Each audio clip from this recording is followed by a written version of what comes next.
diferente. Ah, qual foi a maior diferença cultural, assim, que tu percebeu nessa viagem? Falei, mano, isso aqui é muito diferente. Tirando o idioma. Então, eu vou falar uma coisa. Eu não percebi tanto porque eu convivi Mas muito eu com não- brasileiros lá, né? Fiquei muito com a turma ali, com a galera que é brasileira e mora lá. Então, assim, eu percebi a questão Eu do vou horário. falar uma coisa, mas não é o tipo de coisa que eu gosto de falar. Então não fala. E nem é o tipo de coisa que eu gosto de ouvir. É porque ela vai soar como uma Arrogância. parada meio moralista. Não. Mas eu não acho que seja. Eu vou falar o que é. Na Irlanda, especificamente, rola uma parada que esses amigos nossos que estavam falando, que eles chamam de... Eles dois chamam, né? Os brasileiros que O moram Andrew lá. Gleice, né? É. Não sei se mais alguém chama. Mas eles chamam de confiança irlandesa. Em alguns lugares a gente comprou ingresso pra coisas e ninguém cobrou o ingresso. Caramba. É. E a gente entrou e... né? Teve isso, teve um dia que a gente tava saindo com o carro da locadora e aí passou o coisinho não abriu a cancela, né? Aí ele chamou lá no interfone e falou, eu passei e não abriu. A gente achou que ia ter que voltar com o ticket e mostrar o ticket que a gente pagou, né? Não, ele abriu simplesmente falou pra gente sair. Então. Mano, sério? Então, tipo assim... Aí, mas isso acontece bastante, as pessoas chegarem e falar, porque é assim, no Brasil não é assim. Mas eu acho que isso tem um pouco a ver também com o fato de que a gente não tem muitas essas oportunidades no Brasil, né? A gente já parte da desconfiança, né? Então, tipo, eu não quero soar, entendeu? Porque o brasileiro não pode confiar, entendeu? Eu não quero soar desse jeito. Mas isso foi uma coisa que eu achei engraçada, assim, tipo assim, a confiança... toca o barco. Então. Sim. Ainda que no Brasil você encontre isso, né, em alguns lugares, algumas pessoas e tal, não é uma questão cultural, digamos assim, né? Que aí parece ser uma questão mais... e que se acontece alguma coisa desse jeito, alguém vai falar assim, tipo... pô, mas quem exige que eu pague, ou, né? E se eu entrar sem pagar, né? Alguém pode falar isso. E eu até acho que a gente pensa isso, mas eu acho que isso tem a ver também com o fato de que a gente não tem tantas oportunidades de mostrar essa honestidade, né? Tudo já é bem fiscalizado, cobrado e tal. Eu não acho que o brasileiro seja mais desonesto nesse ponto. Já viu aquele meme? E se talvez seja um condicionamento também por tudo isso, né? Que a gente poderia trabalhar de outras maneiras, culturalmente. Sei lá. Tu lembra aquele meme? Poxa, é muito legal esse lugar aqui que a galera não joga lixo no chão. Pô, no Brasil também não pode jogar lixo no chão. Aquela Alguma coisa aquela assim. Jéssica Diniz, ela faz uns vídeos muito legais, né? Que ela fala assim, aqui nos Estados Unidos... Acho que eu não... Aqui nos Estados Unidos tem calçada, gente, para as pessoas andarem. Cara, sim, tá ligado. Assim, no Brasil também tem. Exato. Agora sim, eu fiquei de cara que o pessoal não gosta de roçar as coisas lá. Então eu vi muita casa bonita com jardim feio lá. Roçar as coisas? Assim, tipo, cuidado muito do jardim e tal, os canteiros públicos, achei meio mal cuidado. E eu fiquei no bairro bom lá, em Londres. Mas aí me disseram que o inverno assim, dá conta. no Brasil tem trocentas praças aí que não são bem cuidadas. Mas as casas em que as pessoas moram... Geralmente é cuidadinho e tal, né? É mais cuidado. Se as pessoas não moram, não é cuidado. Se não tem ninguém morando... Então, por exemplo, assim, lá tem uma arquitetura muito própria, assim, né? É muito legal, assim.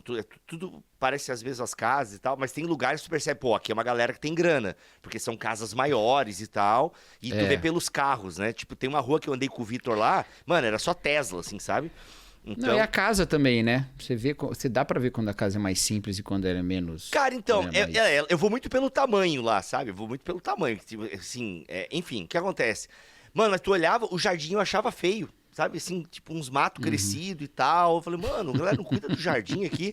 Aí, acho que alguém comentou, mano, é que vem o inverno daqui a pouco, aí o inverno já mata tudo e tal, não vale a pena gastar grana com isso. Então, Então fica aí, você que quer ser imigrante, vai, roçar grama lá, talvez não dê certo. Acho que vai morrer de fome, né? Porque se o frio mata, né? Enfim, é isso. Setembro de 2025, hein, galera? Se Deus... Não, que ano que a gente tá? Não, fala pra galera que... quando é que vai ter de novo? Não. Você falou assim, Rafa, não põe isso. Não, eu falei pro Rafa não colocar porque eu ia conversar contigo uns negócios ali que só precisa saber. Mas não, a gente já tá desenhando. Se vai dar certo, não sei. Numa folha qualquer, eu desenho um BTD em projeto, entendeu? Pode ser que descolorirá, entendeu? Não sei. Pode ser que sim, pode ser que Pode não. ser que não, entendeu? Aliás, Aquarela é essa música que fala do fim das coisas. Então, pode ser que dê certo, pode ser que não dê. Vamos deixar aí, né? Ninguém sabe. Você gosta de Aquarela? Mano, acho que marcou pra caramba a minha infância, assim, né? Acho que é a música da nossa geração, né? Era a propaganda da Faber-Castell. É da nossa geração. Quando é que foi? É, da propaganda do Faber-Castell. Mas Aquarela acho que é muito mais antiga É mais da nossa antiga infância, né? e tal, mas ela se popularizou com a propaganda Faber-Castell, que fez várias versões e tal. Então coisa de que escola. ano é essa música, cara, Aquarela? Ah, mano, é muito antiga. Toquinho, Um ano né? antes de eu nascer, 83. Olha só, eu nasci Então é em da nossa infância 82, mesmo. eu nasci em 82, então fazia parte da nossa infância. Ela é bonita e tal, eu acho muito bonita. Ela é poética, Não, né? é porque eu já vi gente reclamando. Porque Nossa, Aquarela, sério? fica meio... É. Cara, assim, vou te falar, eu tô há anos acho sem legal. olhar pra essa letra, mas eu tenho uma Eu memória acho muito legal. Eu boa. gosto do Toquinho. E recentemente surgiu aí as entrevistas dele, a galera fazendo análise. Na verdade é uma música fatalista, né? Que fala que as coisas vão se descolorirá e tal, e fala da incerteza da vida. Coisa que eu não pegava na infância, né? Mas, cara, legal, acho que a vida Mas, cara, música infantil no Brasil é tudo meio triste, né? Já reparou? Não. Tipo música de Natal, né? Eu pensei que todo mundo fosse filho de Papai Noel. Sendo assim, felicidade. Eu pensei que fosse uma brincadeira de papel. Já faz tempo que eu pedi, mas o meu Papai Noel não vem. Com certeza já morreu. Ou então felicidade. É brinquedo que não tem. Ah, meu Deus! Cacau, olha só, tu fala de Natal, cara, e eu lembro da propaganda do Bradesco. Tu acredita? Olha qual é o Era Bradesco? Propaganda do A gente já Bradesco. chegou a essa conclusão que era Bradesco? Isso, mano, Que a gente já teve essa discussão antes aqui. A gente música tá é aquela, repetindo- quero ver você A gente tá não repetindo chorar. os nossos temas aqui. Sério, mano? Aí as pessoas nos encontram, elas perguntam assim, vocês combinam aquilo? Se a gente combinasse, a gente tinha um novo sempre. Quero Mas a gente ver fala sempre das você mesmas não coisas. chorar. Canção. Propaganda. Propaganda. Tem coisa de Natal aqui, mano. Mas por que tu acha que essa música é triste, velho? Na verdade, não é que ela é triste. Ela, no final, ela fala um bom Natal, um Feliz Natal, né? Isso. Mas ela tá meio que negando a tristeza, né? Ah, Ela fala... Não, é Banco Nacional. Banco Nacional. então, eu imaginei que não era Antigo Bradesco. comercial de Natal. Mano, é como marcou, né, velho? Já entrou um lo-fi aqui, o YouTube me conhece. Caramba, mano. Mas outra música triste agora. Atirei o pau do gato. É triste pro Ó, gato, olha no só, caso? quero ver você não... Chorar. Não olhar pra a trás. outra parte. Quero ver o amor vencer e se a dor nascer, você resistir e sorrir. Nossa, mano. Mano, tipo assim, você abafar a tristeza, tá Quem ligado? tem Jesus? Tananana. Já falamos sobre isso mesmo. Pois Eu também, essa música. Então, tá vendo? Sei lá. Cara. É meio triste. Complicado, Gente, músicas tristes. Acho Mas que tem a ver com a letra. Que o Natal existe, que ninguém é triste, que no mundo há sempre amor. Um bom Natal, um Feliz Natal, muito amor No e mundo há paz. sempre amor é uma coisa... quem sabe. Love tá wins, né? Bom Natal, um Feliz Natal, muito amor e paz pra você. Pra você! Enfim, roda a vinheta, Rafa. Pô, você tava cantando bonitinho e se no final fez essa... Então tá, vou assim, ó. Bom Natal... E a gente tá longe do Natal ainda. É também, verdade, é verdade, verdade. Mas eu acho que a gente faz essas coisas que é pra contrastar, não é? Cara, é porque o mundo já tá triste. Eu acho legal umas letras meio assim, tipo, positiva, ilusória, Você entendeu? acha que o mundo tá triste?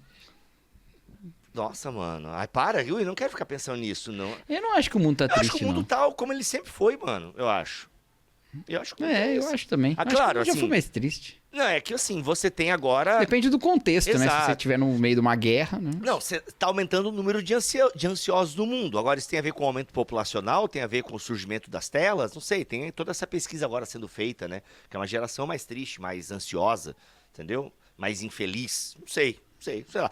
Rafa, já ficou grande demais isso aqui, eu nem sei, Rafa, o que tu vai fazer com esse começo aqui, entendeu? Corta e tem coisa que, Rafa, pelo amor de Deus, corta, tá? Corta aí. Roda a vinheta.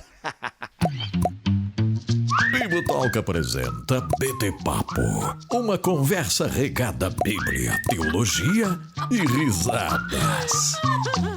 Muito bem, muito bem, muito bem. Começa mais um BT Papo de número 58, senhor Cacau Marques, a idade de Cristo, hein? 58, idade de Cristo. Estamos aqui com o Cacau Marques para responder mais uma pergunta que sempre surge por aí nas caixinhas e tal, mas o Cacau elaborou da seguinte maneira. Para que serve Satanás? Olha aí. Ou para que serve o diabo? Outro Pra que serve esse diabo? Para que serve esse diabo? Para que serve o diabo? Essa é a pergunta que vamos responder no BT Papo desta semana. Já quero pedir o seguinte, comenta qualquer coisa aqui, já dá like nesse vídeo. Sério, galera, ajude o BT Papo a ir mais longe, porque toda semana a gente tá aqui respondendo uma pergunta para edificar a Igreja de Cristo. E por falar em edificar a Igreja de Cristo, a pergunta de hoje é sobre Satanás, sobre o diabo. Aliás, diabo e Satanás são a mesma pessoa? Podemos conversar sobre isso. Mas e aí, Cacau? De onde surgiu essa pergunta? Por que vamos respondê-la? Qual a importância bíblico-teológica, prática, eclesiástica para respondermos essa pergunta? Para que serve o diabo? Você gravou um vídeo recentemente sobre esse assunto, né? Gravei e que você sobre... fala e que você fala que tem 2 problemas, né? Como é que é? Explica, fala de mim. Cara, basicamente, na minha opinião, existem 2 posturas. Alguém já disse isso também, não Sim, foi só você, não, né? eu tô me inspirando isso em C.S. Lewis e talvez até anterior a ele. Acho que o Lutero falava isso também. A ideia de que 2 posturas que são complicadas no relacionamento ou na crença em relação ao demônio, né? É eu valorizar demais a presença dele e tudo atribuir a ele, e ele como causador de tudo, e tudo é demônio. E a outra postura é, tipo, cara, quer saber? Não é tudo isso, o demônio se bobear nem existe, nós é que somos mal mesmo, o demônio são os outros, essa postura meio de negar a existência dele. Aí eu até trago aquela ideia, né, que uma das principais características do diabo, ou uma das principais artimanhas do diabo, é fazer com que as pessoas acreditem que ele realmente não existe. E a tônica do meu vídeo eu falo sobre esse lance de que a estratégia de Satanás, eu acho que não é tanto possuir as pessoas e tal, mas mais possuir o algoritmo, né? Nos tornar distraídos e tal, enfim. Eu tava muito na vibe também do podcast que a gente gravou no mês de julho, sobre Cartas de um Diabo a Seu Aprendiz. Ficou muito legal, cara. Eu, Gutierrez e Rebeca, falando sobre esse livraço. Na minha opinião, o melhor livro do C.S. Lewis de muito todos. bom, cara, porque é um livro sobre o diabo, mas que exalta as qualidades de Deus de forma impressionante. Impressionante. E nem é um livro sobre vida cristã, né? Exato. É muito bom. Não é exatamente, porque até as figuras diabólicas ali, elas não seguem um padrão ortodoxo do que o que a Bíblia revela sobre Satanás e tal, né? Ela tá mais preocupada em saber como é que o cristão vive. Exatamente. Né? Mas então, o lance é o seguinte, a gente tem esses 2 problemas, né? E eles são frequentes, dependendo do ambiente que você vive. Tem ambientes que são, sim, tem ambientes que são saturados dessa mensagem da batalha espiritual, em que há uma ênfase exagerada nas capacidades e nas influências das trevas. Exato. Né? E essa não é... esses não são os ambientes que eu mais frequentei na minha vida, ainda que, no determinado momento da minha vida, esse tema ele era tão presente, né? E havia pouca crítica bíblica sobre isso, assim, mais corrente, que todo mundo meio que embarcou um pouco nessa maré, né? Ou pelo menos onde eu estava, né? Mesmo que não fosse a tônica de nenhuma igreja que eu frequentei, mas isso já teve um momento de presença assim, mais alastrada também nesse espaço onde eu estava. Mas em geral, eu tô no outro ponto na minha vida, né? Daquele em que pouco se fala do diabo, pouco se pensa nisso. Ou seja, no teu pastoreio, no teu gabinete pastoral... Não. Na minha vida cristã. Na minha vida cristã, eu já tive nesse extremo de, basicamente, praticamente ignorar a existência de Satanás e das forças demoníacas. Tal, né? Só que aí a gente tem uns problemas com isso, né? Porque se a gente tira essa influência diabólica da teologia, né? A ideia de... Se a gente tira da nossa teologia a existência da influência diabólica, da ação diabólica no mundo, a gente vai explicar a maldade a partir do quê? Boa. Entendeu? A gente vai explicar a maldade a partir da criação perfeita de Deus. A gente vai explicar a maldade a partir de um ser humano já mal em si. Ou seja, Deus já criou o ser humano com esse problema, entendeu? E aí o autor dessa maldade toda é Deus mesmo. Fica complicado nisso tudo. Né? Enquanto a gente olha lá na Bíblia, essa fonte do pecado e da maldade de fora do ser humano, contaminando o ser humano, né? A partir lá do paraíso. E isso traz algumas consequências práticas para a nossa vida, sabe? Eu não consigo negar que o mal existe, né? Eu não Sim. consigo negar que o mal existe. Tá aí. Eu não consigo negar que os problemas existem, que a injustiça existe. Eu não consigo negar que a crueldade existe. O que é ainda uma coisa mais assim, né? Uma característica mais diabólica ainda, né? Que a própria crueldade existe. Não é simplesmente o fazer o mal tentando fazer o bem, mas é o fazer o mal porque você quer fazer o mal. E você quer fazer o mal porque você acha que... Aí não importa por quê. Pode ser porque você acha que o outro é ainda pior, ele merece mais mal, ou coisas do tipo. O ódio e a crueldade, né? Elas existem e você não consegue negar isso. Então você não pode simplesmente falar assim, o diabo não existe porque o mal não existe. Você não consegue negar. Mas se o mal existe e o diabo não existe, aí você vai ter que encontrar esse mal num outro lugar, né? Essa crueldade numa outra fonte. E aí a gente vai chegar à conclusão de que a crueldade é uma coisa humana. Portanto, então, há humanos diabólicos. Entendeu? O que você vai fazer? Você vai imanentizar essa batalha, entendeu? Ao invés de você colocar ela no pensamento de que há maldade e ela contamina as pessoas, você pensa que a maldade é a própria pessoa, entendeu? E isso fomenta em nós muito ódio, cara. Fomenta em nós, porque também fomenta em nós muito medo, uma vez que o diabo é o adversário. Então é esse reconhecimento de que o outro é adversário. E isso traz muito medo. Tá, peraí, Cacau. O medo traz muito ódio, né? Se eu tô entendendo a tua linha de raciocínio, a gente já tá começando a responder a pergunta do para que serve o diabo.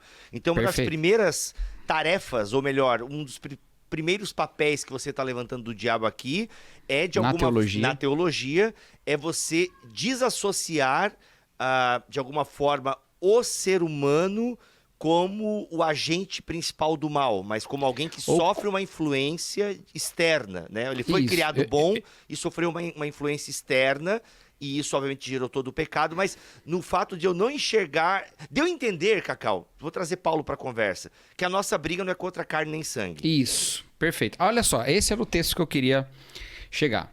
Tá. Veja só, gente. Paulo fala de batalha, de guerra espiritual. E ele usa... E esse texto é um dos textos mais usados para falar sobre isso. Né?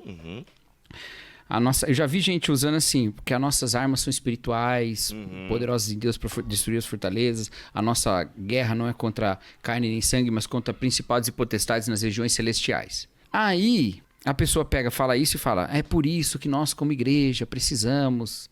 O que você está fazendo? É que essa água tá aqui desde sexta e eu bebi ela, aí eu tô olhando... Eu achei que você estava fazendo uma referência ao diabo na garrafa. Olha aí, saudoso Tony. Cara, Então, aí... Então, enfim. É água, cara. Tá aí desde quando? Desde sexta. Você sabe desde quando a água tá no mundo? Cara, desde que ela foi criada. 4 bilhões de... Desde que ela foi criada. Ou seja, essa Então água toma, aqui... Essa água aqui pode ter sido bebida por um tiranossauro rex vegano, cara. Entendeu? Então, assim... Pode. Então... mas sei lá, o bicho pode ter feito cocô aqui, entendeu? Eu tô olhando. Ué, tava aberta? Tava. Ah. Não, a barata entrou, se banhou e saiu fora, sei lá. Enfim, mas vamos lá. É porque as baratas são muito famosas por tomarem banhos frequentes. Elas são bem higiênicas, elas estão toda hora se lambendo. Ah, não, isso é gato, né? Enfim, vai lá, continua. Barata tem língua? Barata nem tem Nem língua. sei, cara, que é dois bichos que eu não gosto. Vai lá. Você não gosta de gato? Não, mas enfim, não vamos falar sobre isso. Continua. Você fica com medo? I love pets. Ah, mano, não mexe com pai de pet, velho. Pai de pet mano, é um pessoal complicado. Mas ele não tá falando que não gosta do gato que você tem em casa, gente. Boa, ele tá não gosta da que não gosta espécie. de todos os gatos, Exato. inclusive o que você não tem em casa. Tá, vamos falar do capeta? Vamos lá. Do gato não pode falar, mas do capeta pode, Exato. né? Olha só, gente, olha o nível Onde dele. a gente chegou? Meu Deus. Mas então, olha só, quando Paulo fala isso, aí eu já vi gente usando esse texto para falar assim, é por isso que nós precisamos, né, lutar contra essas pessoas. Porque Paulo tá falando justamente o contrário. Deus, entendeu? Então, o que tá acontecendo? Mas o que eles fazem? É a confusão na guerra cultural, né? Enfim, isso é um outro assunto. Exato. Elas pensam que esse maneira como Paulo fala da batalha espiritual, dá a elas o direito de pensar que existe o time humano de Satanás. Isso. Entendeu? Essa é a equipe humana de Satanás. eles são quase que os demoniozinhos encarnados. Sim. Não, é que assim, Cacau, existem os satanistas, pessoas declaradamente Cara, servas de mas Satanás. aí é outra coisa. Mas é uma galera mais cosplay, né, do que de fato... Né, Não, então, o satanismo tem várias linhas e tal, né? O satanismo assim, que a gente vê muito frequente é chamado satanismo lavei, né? Que é aquele que tem Satanás como um símbolo só, um símbolo de individualidade, né? E é uma série de coisas. Não é nem gente que está buscando ser cruel nem nada. Eles usam esse Satanás como um símbolo e tal. Não é útil nem bom. Mas de qualquer forma, gente, não é isso que está sendo visto na escritura como que Satanás está fazendo, criando a sua religião. Isso aí eu conto genial do Machado de Assis, Satanás criando sua religião, né? A Igreja de Satanás, genial. Se você nunca leu, leia. Não, agora, Machado a Igreja de Assis, Satanás do Machado de Assis. Tá em qual livro dele, genial, cara. Cara, ele escrevia nos jornais, né? Não sei qual. Procura aí na internet, você vai achar. Agora. A Igreja de Satanás, Machado de Assis. Aí, galera... Então, assim, as pessoas pegam e falam, essa galera é o time de Satanás, é o que vai fazer o que o demônio quer aqui na Terra. E não é isso. Eles não são amigos do diabo. O diabo é adversário da humanidade, inclusive dessas pessoas também, que você acha que elas são amigas de Satanás. Ele é adversário deles também. É adversário da humanidade toda. Ele é o adversário. Ele é contra essa obra que carrega a imagem de Deus, que somos nós. Entendeu? Então, Paulo, quando fala isso, ele está propondo que nós não hajamos com guerra contra os nossos irmãos, porque ou contra os outros seres humanos, nossos irmãos humanos, né? Porque eles não são o adversário. O adversário é outro. Porque, olha só, Bibo, o ser humano é a única espécie, eu acho, não sei se é a única, mas eu vou falar que é. Dentro dos confins. O ser humano é a espécie mais comum, vamos dizer assim, que a gente considera a coisa mais comum do mundo, a gente ter medo das pessoas dos indivíduos da própria espécie. Não é? Se tá um urso andando na floresta e ele encontra outro urso, ele não fica com medo do outro urso. Ele fala, oi, urso. Ele é urso. Sim. Urso, ele fala, do jeito, na língua ursal. Ursal. Ele fala com o urso na língua dele, né? Isso. Agora, se a gente tá andando sozinho e encontra um ser humano desconhecido, a gente tem medo. Nossa, por quê? já que a camisa do Corinthians, mano, o medo é certo mesmo. Para, que eu sou corintiano. Aí você vê no outro o adversário. O ser humano, a gente não tem essa noção de fraternidade automática. Porque Boa. a gente não habita só uma questão biológica que tem como fim a perpetuação da espécie. Senão a gente habita uma realidade simbólica em que a gente atribui aos outros motivos muitos para me matar e eu para matar ele. Entendeu? Então a Bíblia, quando vem e fala assim, ei, ama o próximo, inclusive o seu inimigo, porque o adversário é outro, o adversário é Satanás, a gente está sendo forçado a promover essa fraternidade que não é promovida naturalmente em nós, seres humanos. Entendeu? Então, quando o Paulo está dizendo a nossa luta não é contra carne nem sangue, mas contra principados e potestades nas regiões celestiais, o que a gente deveria encontrar não é a marca de quem é de Deus e de quem é do diabo, mas uma etiologia do mal, a origem do mal. Uau! Entendeu? Da onde que vem essa maldade toda? Ela vem do pecado que é alimentado, que é explorado por Satanás e que escraviza as pessoas à sua vontade. Entendeu? Essa ideia de que são pessoas escravizadas mesmo, como todos nós já fomos escravizados ao pecado. Então a gente caminha para amá-las, ainda que resistindo às obras diabólicas, às ideias diabólicas. Só que não é como a gente faz. E aí que eu acho que é um reflexo da gente ignorar a doutrina bíblica, a doutrina bíblica de Satanás. Não as doutrinas malucas sobre Satanás, mas o que a Bíblia fala. Porque quando a gente ignora isso, a gente vai ter que entender algum tipo de alteridade, algum tipo de... Não é nem de alteridade, algum tipo de contraste mesmo, né? E a gente vai identificar isso nas pessoas. Isso é um problema muito grande. E é por isso que às vezes a igreja transforma as pessoas em demônio, sabe? Olha para elas e fala assim, não, isso aí é um diabo, isso é um demônio. Quando não é o que a gente deveria fazer. Porque as pessoas não são. O que a Bíblia está ensinando pra gente é justamente o contrário. As pessoas não são demônios. Elas não são o diabo. O diabo é o diabo. Ele é o adversário. E é por isso que se alguém te forçar a andar 1 milha, você anda 2. Porque você não é adversário dele. Ele pode achar que é seu adversário, porque aí é um problema dele, mas a gente é na força da paz, a gente é o pacificador bem-aventurado. Entendeu? Entendi. Eu acho que a gente precisa recobrar um pouco isso. Tem uma história na Bíblia que eu acho maravilhosa. Eu não sei se eu já falei aqui no BT Papo alguma vez. Saberemos Se eu agora. falei, vai de novo. Claro. O pessoal nem lembra. A história de Davi, quando Davi manda procurar Mefibosete. Nossa, eu não lembro, mas conta aí.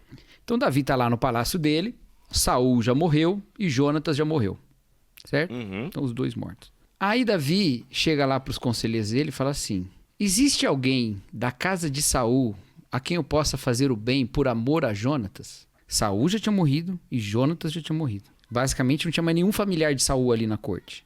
E aí Davi pergunta: existe alguém da casa de Saul para quem eu possa fazer o bem por amor a Jonatas, que era filho de Saul, e os dois tinham morrido na guerra? Eu acho maravilhosa essa fala, porque você pode enxergar as pessoas de duas maneiras: ou como a filha do seu inimigo, porque Saul era inimigo de Davi, ou como irmão do seu amigo. Ele pergunta: tem alguém da casa de Saul para que eu possa fazer o bem? Ele poderia falar: tem alguém da casa de Saul para que eu possa arrancar essa raça da terra, acabar com todo mundo que é descendente de Saul? Não, ele fala: existe alguém da casa de Saul para quem eu possa fazer o bem por amor de Jonatas? Eu acho que é isso que a gente deveria pensar também. Quando a gente vê um ser humano, você pode olhar ela como um filho do diabo, ou você pode olhar ela como um irmão de Jesus. Aí você fala assim: existe alguém da família dos seres humanos para quem eu possa fazer o bem por amor de Jesus? Entendeu? O que é que pesa mais nessa relação? Porque os seres humanos são tocados pela maldade. E são, em muitos sentidos, filhos de Satanás, como Jesus Cristo fala, né? O pai de vocês é Satanás porque ele é mentiroso, mentiu desde o início, e vocês também são filhos da mentira, né? E... então, de certa forma, os seres humanos mentirosos, como nós somos filhos de Satanás nesse sentido, né? Não somos filhos adotados e nem gerados por ele, mas nesse sentido a gente é filho dele, porque a gente é tudo mentiroso, safado. Mas em Cristo nós somos trazidos por uma outra família. E aí, por amor de Jesus, existe alguém da família dos humanos para que eu possa fazer o bem? Existe, todos os seres humanos, entendeu? Isso muda. Eles não são mais marcados por serem da corte de Saul ou da corte de Satanás. Eles são marcados por serem humanos como eu, criados pelo mesmo Deus, amados pelo mesmo Deus em Cristo, e com esse potencial de serem adotados em Jesus pela fé. Entendeu? Muito bom, muito bom. E é justamente por amar as pessoas que a gente indica o quê? Insider. Jamais indicaríamos uma coisa aqui no Bibotal que não fosse boa, que não fosse de qualidade. E a Insider já se mostrou, pelos meses que eu tenho utilizado aqui, essa Tech T-shirt da Insider. Galera, qualidade, é um tecido tecnológico, é a camiseta do futuro que já está presente para você agora. Alguns benefícios que, se você ainda não sabe, vai saber agora. Se bem que eu acho que você já sabe, né? Você tem acompanhado o canal aqui e você talvez acompanha outros podcasts, mas não custa lembrá-los que... vamos lá, para mim, principais características da Insider: tecnologia antibacteriana e regulação térmica, ou seja, você transpira muito menos e as bactérias, os fungos que dão aquele cheirinho de CC, o cheirinho de sovaco, eles não se proliferam. Consequentemente, você consegue usar a sua camiseta mais de uma vez. Consequentemente, você lava menos. E mesmo que você quisesse lavar após o primeiro uso, pode lavar, porque a Insider não desbota, não encolhe, é tecnologia. E o que eu acho muito prático, tá bom, gente? Pra mim, na correria do dia a dia, conta demais. Lavei, secou, pode vir direto pro meu corpo. Não precisa passar, porque o amassado que vai estar nela vai desamassar assim, ó, comigo, meia hora depois que está no meu corpo, já está completamente desamassada. Gente, essa aqui, sem brincadeira, é a 4ª vez que eu tô usando. E às vezes, eu tô vindo só trabalhar com ela praticamente, né? Tô vindo só trabalhar com ela e assim, cai bem no corpo. Eu uso preto, tem outras cores. Aliás, tem uma variedade de produtos que a Insider está lançando, tá? Então assim, entra no site da Insider que você vai ver lá a variedade de produtos. Todos os tecidos com tecnologia, tá bom? Não desbotam, não encolhem, sabe, ação antibacteriana, regulação térmica. Gente, é um abraço gostoso. Olha, usar Insider é como um abraço gostoso. Sério, que camiseta gostosa de usar. E outra, de vez em quando põe um blazerzinho aqui, tô pronto pra ir nas igrejas, pregar e tal. Vou viajar, aliás, quando sair esse vídeo, eu já viajei. Vou garantir pra vocês, é Insider na minha mala, tá bom? Meu objetivo, a minha meta, Insider, me ajuda, é ter o meu guarda-roupa fechado de Insider. E se você comprar na Insider com o meu cupom, olha aqui o QR Code, e a primeira compra vai ter 18% de desconto. Sério, corre comprar na Insider pela primeira vez, que você vai ter 18% de desconto. Sério, experimenta uma Tech T-shirt. Ó, amigos meus aqui do Coworking compraram, estão amando, cara. Estão amando, mano. Realmente é muito boa. Que camiseta, pau pra toda obra. E, ó, é a segunda vez que eu tô usando, é a terceira e tal. Ó, lavei, hein? Lavei, realmente secou muito rápido. Já, né, secou, botei no guarda-roupa do jeito que eu tirei do varal mesmo e depois botei no corpo, desamassou. Ou seja, a galera que tá próxima a mim aqui, tá bom? Galera que tá próxima a mim aqui tem experimentado e tem dado um feedback. Então, aproveita esse QR Code aqui ou o link que está aqui na descrição desse BT Papo ou no primeiro comentário fixado e aproveite a sua Insider. Sério, tem pra mulher também, tá, gente? Tem muita coisa pras mulheres lá no site da Insider também. Beleza? Usa o meu cupom BIBOTALK, 18% de desconto na primeira compra e 12% nas compras posteriores. Ó, garanto. Boa. Tá, beleza, Cacau. Legal. Na verdade, a gente fez toda uma explanação para esse olhar, né? Olhar para o humano e ver nele como alguém da família de Deus, ou alguém que é criado e amado por Deus, e não alguém que é da família de Satanás e por isso deve receber, né, ser rechaçado por mim e tal. Mas é legal esse olhar. Que outro aspecto, então, para que serve o diabo? Além de a gente também entender que ele é responsável, né, pelo mal, pela influência do mal. Aliás, é o BT Papo da semana passada, né? O mundo jaz do maligno. Mas foi na semana passada que a gente falou que ia gravar esse. Exato, é verdade. Cara, a gente falou, não, então a gente grava esse aí na semana que vem. Exato, exato. Que outros papéis, então, Satanás tem dentro dessa teologia bíblica do Novo Testamento? Aliás, teologia bíblica, né? Eu tô com o Novo Testamento porque é onde Satanás é um pouco mais elaborado e tal. Eu aqui numa pesquisa, eu não sei para que caminho você quer ir, Cacau, mas eu tava vendo aqui esse lance... Vamos seguindo, né? Vamos seguindo por aí. Mas assim, por exemplo, o lance de ele ser o acusador, né? E também um agente de teste. Eu acho interessante esse aspecto que é bem ressaltado ali no livro de Jó, né? Satanás... como alguém que participa do conselho divino aqui, pra gente trazer um pouquinho o que o Heiser tem ajudado a propagar e tal, essa ideia de Satanás como alguém do conselho divino. Então, não curte muito essa teologia, essa ideia do conselho divino? Não gosto, mas assim, ele quando chegam os filhos de Deus, ele chega também, o texto fala, né? Tipo assim... Entendi. Pode ser. Mas ele tá com acesso ali, né? Significa... Tá, mas isso aí é tranquilo. Gente, isso aí é uma questão que vocês não devem discutir. Isso aí porque... é claro na Escritura. É tão claro na Escritura que o texto que a gente leu diz que nós lutamos contra principados e potestades nas regiões celestiais, não nas regiões infernais.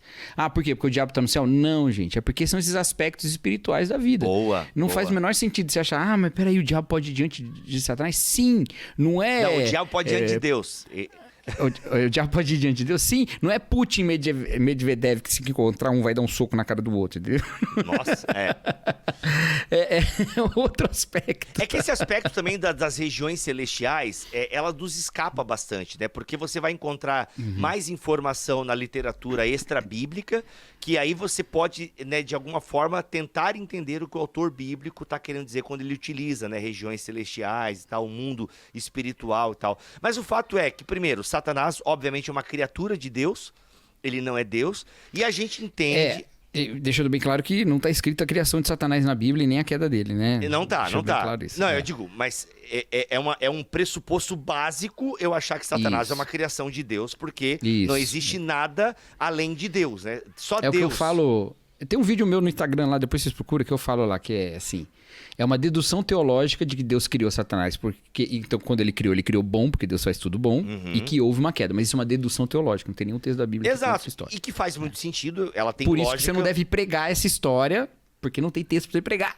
Não vai lá em Ezequiel pregar esse texto. Não. Ele não fala sobre isso. Não, nem Ezequiel, gente, nem Ezequiel, nem Isaías falam da queda de Satanás, ok? Nenhum desses dois textos, isso é uma interpretação errada, assim. Façam então um podcast sobre isso, quem sabe? Tem um vídeo Já tem. Já tem sobre angelologia e tal, já tem. Sei lá. Tem Adoradores de Lúcifer, um vídeo antigo, um vídeo que me tirou da Assembleia de Deus, é esse aí, Adoradores de Lúcifer, que eu falo um pouquinho sobre isso lá. Então, o que acontece? Você saiu por esse vídeo? Não, esse vídeo foi aquela gotinha, Eu achei que você assim... tinha saído pela porta. Alguém liga o ar aqui. Então, o que acontece? Aí o que acontece? A gente tem esse lance do adversário e desse agente de teste, né? Ou seja, alguém, né, um ser criado por Deus, que de alguma forma se rebelou, né? Provavelmente. Também é outra especulação, mas a gente tem ali... Nós temos forças contrárias a Deus. Nós temos forças espirituais que são contrárias a Deus. Então, obviamente que entendemos que existe, de alguma forma, uma guerra, um conflito... de forças contrárias a Javé, que inclusive na Bíblia são também exemplificadas como Behemoth, Leviatã, simbolizam essas forças contrárias a Deus, mas que são domadas por Deus e que Deus inclusive acalma, né, e põe ordem nesse caos e tal, essa toda coisa. Então tem esse outro papel aí do acusador, que é ser esse agente de teste e de alguma forma combina até com o que Lutero falava sobre Satanás, é como cachorrinho de Deus. Num certo sentido, ele cumpre também o seu propósito diante de Deus, que é tentar, né, que parece meio estranho isso, né, mas que é, de alguma forma, provar a sua criação. Esse aspecto de Jó que você colocou, né? Qual é o fim da história de Jó? Prosperidade. Não é Deus, Infelizmente, não é é o que o Deus pessoal indo vê. lá no diabo e falando assim, pronto, ganhei a aposta, agora me paga. O diabo some da história. É verdade. Ele some da história. O fim da história de Jó é Jó falando pra Deus: bem sei que tudo podes, nenhum dos seus planos podem ser frustrados. Antes eu te conhecia só de ouvir, mas agora os meus olhos te veem, por isso eu me arrependo. É o crescimento da intimidade com Deus. De um homem que Deus lá no começo da história fala que era o mais justo sobre a terra. E que depois no final da história fala: eu te conhecia só de ouvir, mas agora os meus olhos te veem. Entendeu? Então lá no início, ele era a gente poderia deduzir de que ninguém tinha mais intimidade com Deus, entre aspas, do que Jó. E no final ele tem mais intimidade ainda, entendeu? E tudo isso através dessa ação, né, que Deus permite que o diabo tome ali, né? Então até nisso a gente tem a glória de Deus no final das contas. Porque... se o diabo é um acusador, ele não é um acusador para que haja condenação. Ele é um acusador para que se evidencie a absolvição. Certo? E isso é muito importante para a gente. Porque se eu tomo de Deus a graça, como graça, é porque eu estou bem consciente do meu pecado. Entendeu? Se pensar o diabo como um promotor muito bem sucedido, e que vai apontar o dedo e vai dizer o quanto a gente... muito bem sucedido, não, muito bem capacitado, e que vai apontar o dedo pra gente, e vai nos condenar, e vai apontar todos os erros e tal, e tal, e tal. E aí, no final, está absolutamente evidente a nossa culpa, de modo que a graça de Deus brilha ainda mais. Porque onde abundou o pecado, superabundou a graça. Entendeu? Então, no final das contas, até esse papel diabólico de acusador termina... com a evidência do tamanho do amor de Deus. E é por isso que não deve haver nenhum tipo de doutrina sobre Satanás que me leve a amar menos a Deus ou ao meu irmão. E, infelizmente, a gente usa dessa doutrina para odiar mais. Para amar menos, para ter mais medo. E é bem no Cartas de O Diabo, Seu Aprendiz, que o C.S. Lewis diz: quanto mais alguém tem medo, mais irá odiar. Né? Então, essa distorção, porque é aí que é o lance, que a gente já vai pro outro lado, quando a gente coloca Satanás num papel tão grande, tão grande, tão grande, que a gente esquece que na verdade ele é coadjuvante da história da graça, entendeu? Opa! A graça de Deus é que vai ser exaltada no final, pra glória dele. Sim. Certo? Então, de um lado, se você esquece essa realidade demoníaca, você acaba demonizando as pessoas. Por outro lado, se você coloca isso num ponto muito alto, você também acaba odiando as pessoas de tanto medo que você tem do diabo, né? E de que as pessoas te carreguem pro diabo. E de seus asseclas, né? E aí você acaba também caindo. Então, no final, a grande vitória sobre Satanás é um Deus gracioso. Porque se ele é o acusador, tudo que ele menos quer é perdão.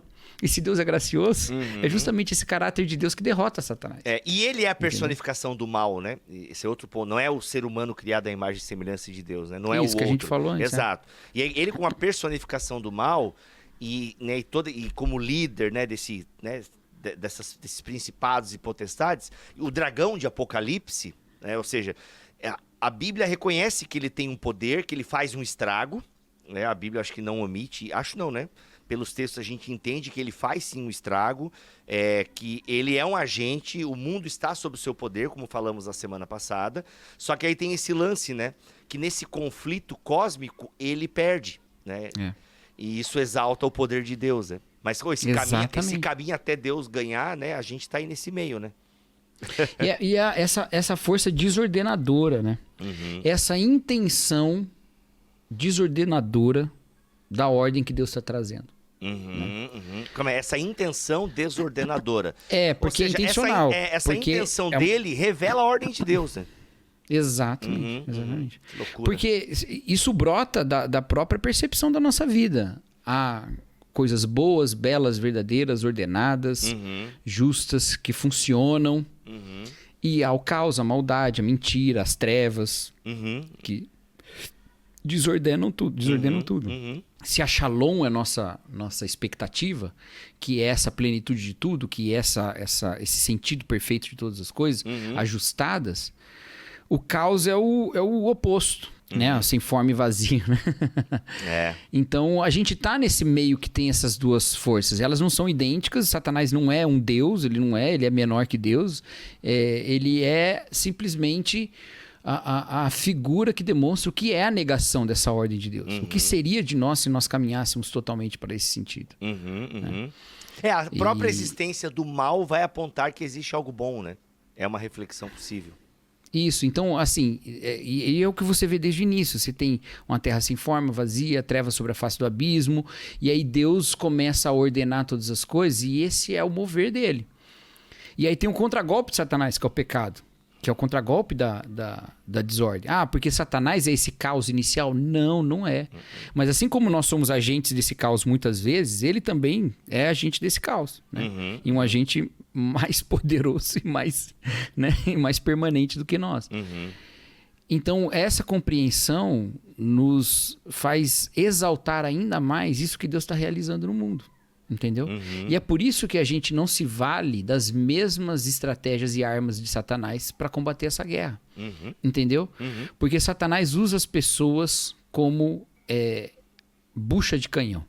Ele fomenta no coração humano o ódio, ele fomenta no coração humano a inveja, ele fomenta no coração humano a mentira, ele fomenta no coração todo esse sentimento de desagregação. E assim ele vai queimando esses seres humanos no combate uns com os outros.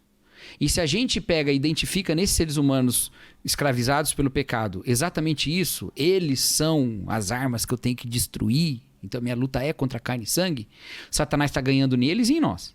Ele está ganhando dos dois lados. Mas se eu falo, não, esse aí está sendo usado pelo diabo para ter a sua vida destruída e para destruir a vida dos outros, eu vou no movimento de restauração. E o movimento de restauração é de instaurar de novo. Né?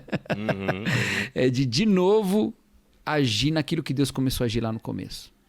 A boa e obra. esse é o plano de Deus. Então por isso que as minhas armas são espirituais. Elas não são carnais, elas não são com carne e sangue. Por isso que eu não me valho dos mesmos instrumentos de Satanás. Por isso que eu não me apego à mesma força desagregadora que Satanás coloca. E por isso eu nego tratar inimigo como inimigo.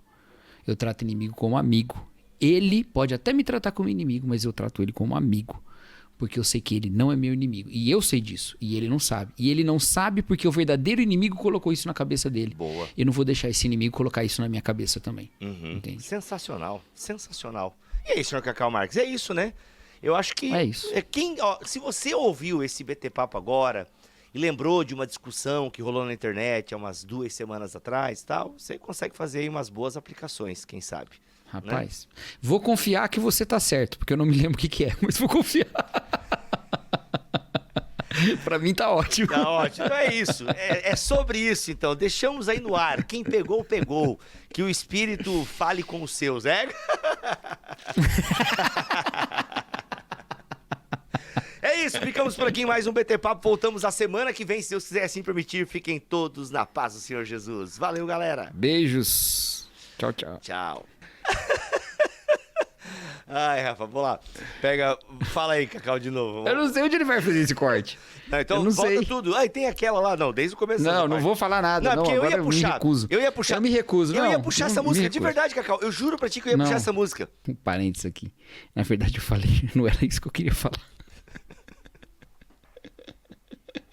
Cara, posso ser sincero, ô Rafa, é o seguinte, vamos começar de novo? Eu achei que a gente começou embolado. Vamos começar de novo, Vamos, mano. achei que a gente começou embolado. Já até para a gravação e começa de novo, que a gente começa do zero. Não, velho. não tem como eu criar de novo uma sala. Não, o Rafa corta. Eu vou fazer a abertura Cara, tudo de novo. não, porque não era...